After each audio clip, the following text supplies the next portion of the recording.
अब ठीक है, अब पुन मस्त।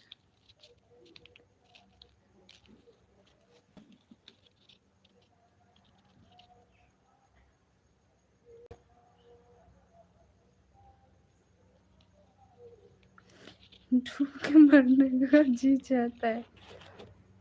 एक चुल्लू पानी ले लो, उसी में डूब जाओ।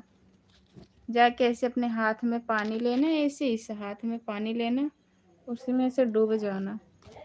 जाओ जाओ डुगू जाओ। उनका कमेंट पूरा पढ़ने का। ओके जान, ओके ओके जा रहा हूँ। मरने नहीं, डूबने का नाम लिया था ना। चुल्लू पानी मतलब एक चुल्लू पानी लो, उसमें डूबो। देखो अगर डूब जाते हो तो डूब जाना, अगर नहीं डूबे तो दोबारा डूबने का नाम